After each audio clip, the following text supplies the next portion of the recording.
राधे राधे दोस्तों। तो आज मैंने बनाया था सोया चाप, जो कि बहुत कम जगह उपलब्ध होता है, बिल्कुल मार्केट से भी अच्छा। मार्केट में ना सोया चाप जो बनता है वो मतलब सोयाबीन बड़ी से ज़्यादा मैदे का क्वांटिटी होता है। तो मैंने यहाँ पे 1 कप मैदा लिया है और सिंपल जैसे पानी डाल के हम आटा गूँथते हैं, सेम वैसे ही हमें इसे गूँथ लेना है। तो ये बिल्कुल हमारा तैयार है डो। तो इस डो को हम 10 मिनट के लिए रेस्ट देंगे ताकि ये और भी थोड़ा लचीला हो जाए।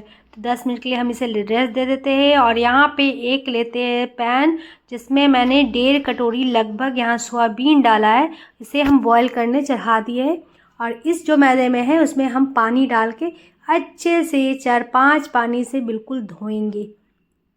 हम यहाँ पे सोया चाप बना रहे हैं। सोया चाप के लिए ये प्रोसेस बहुत मेन है दोस्तों। तो ये प्रोसेस आप ज़रूर 4 से 5 बार ज़रूर करें। इसे अच्छे से धोना है। ये धोने से इसका ग्लूटेन जो है वो बाहर निकल जाता है और मैदा बिल्कुल लचीला टाइप का हो जाएगा। आप देखेंगे बिल्कुल रबड़ के टेक्सचर का हो जाता है ये।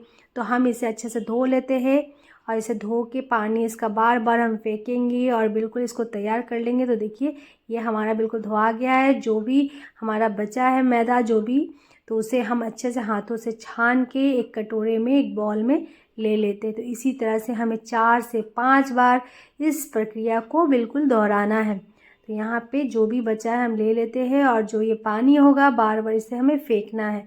तो इसको हमको 4 से 5 बार दोहराना है।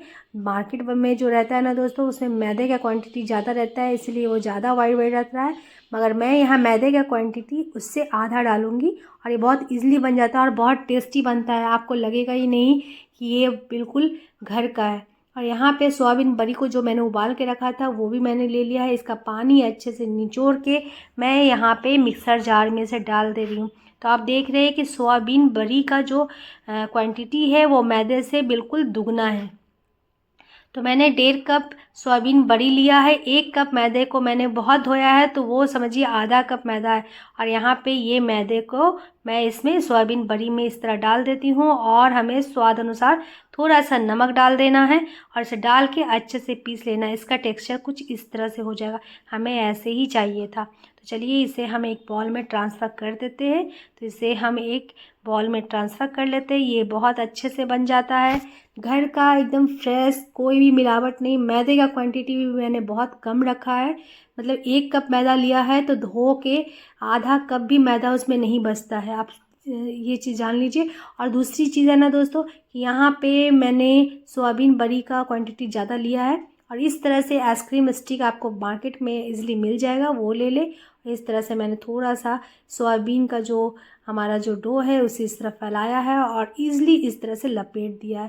तो बिल्कुल मार्केट जैसा ही हमारा सोया चाप बिल्कुल तैयार है। तो यहाँ पे जो हमारा डो है उसको मैंने एकदम लिया है और पतला इस तरह से बिछा लिया है, आइसक्रीम का डंटी लगाया है और इसे थोड़ा सा ऊपर करते हुए इसे घुमाया है और इस तरह से सोया चाप को तैयार किया है।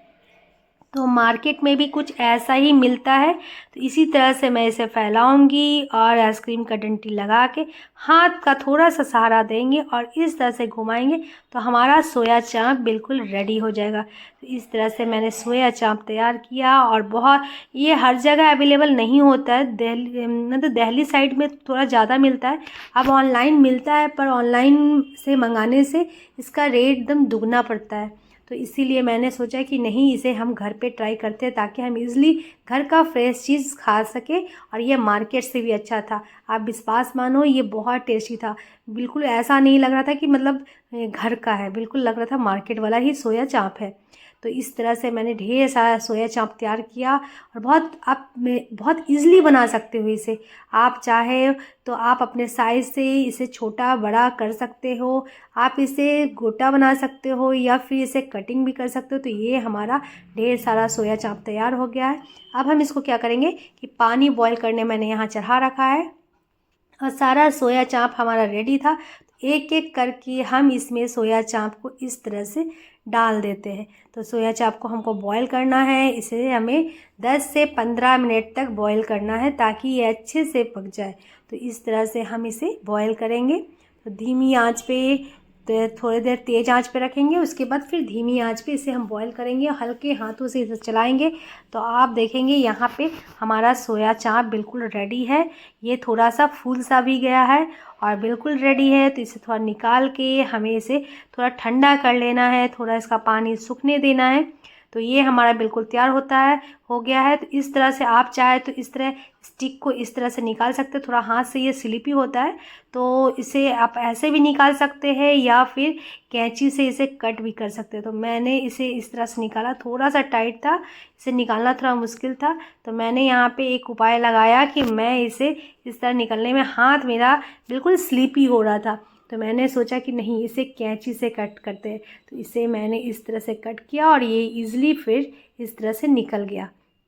तो इस तरह से हमने इसे रेडी किया। बिल्कुल सोया चाप, बिल्कुल मार्केट से भी अच्छा सोया चाप हमारा बिल्कुल रेडी हो गया। और मैंने इस तरह से ईज़िली इसे निकाल लिया। निकालने के बाद आप कोई भी आइटम इसका बनाए, सोया चाप तंदूरी बनाए, सोया चाप मसाला बनाए, मलाई सोया चाप बनाए, मतलब ये बहुत फेमस है आजकल। पनीर से या फिर बहुत कोई नॉनवेज जो खाते हैं, नॉनवेज से ज़्यादा फेमस ये है सोया चाप। जहाँ मार्केट में देखिए बस सोया चाप का बहुत ज़्यादा है। हम लोग की तरफ ये नहीं मिलता, बहुत जगह नहीं मिलता। हम लोग की तरफ क्या बहुत जगह नहीं मिलता है, दिल्ली साइड में बहुत ज़्यादा मिलता है। इस तरह से मैंने कट के इस तरह से बहुत ईज़िली निकल रहा था। यहाँ ढेर सारा मैंने इस तरह से सोया चाप को इस तरह निकाल लिया, बहुत ईज़िली ये निकल गया। और बिल्कुल मार्केट, आप एक बार इसे ज़रूर बनाएं। मार्केट से भी अच्छा सोया चाप आप घर में तैयार कर सकते हैं, बहुत ईज़िली बना। यहाँ सबसे बड़ी बात, ये हेल्दी तो होता नहीं है क्योंकि इसमें मैदा फेटा होता है, पर कभी कभी हम लोग इसे खा सकते हैं। मार्केट में बहुत ज़्यादा मैदा फेटा होता है, मैंने तो मैदा बहुत कम यूज़ किया। तो आप इस तरह बनाएं, खाएं, अच्छा लगा।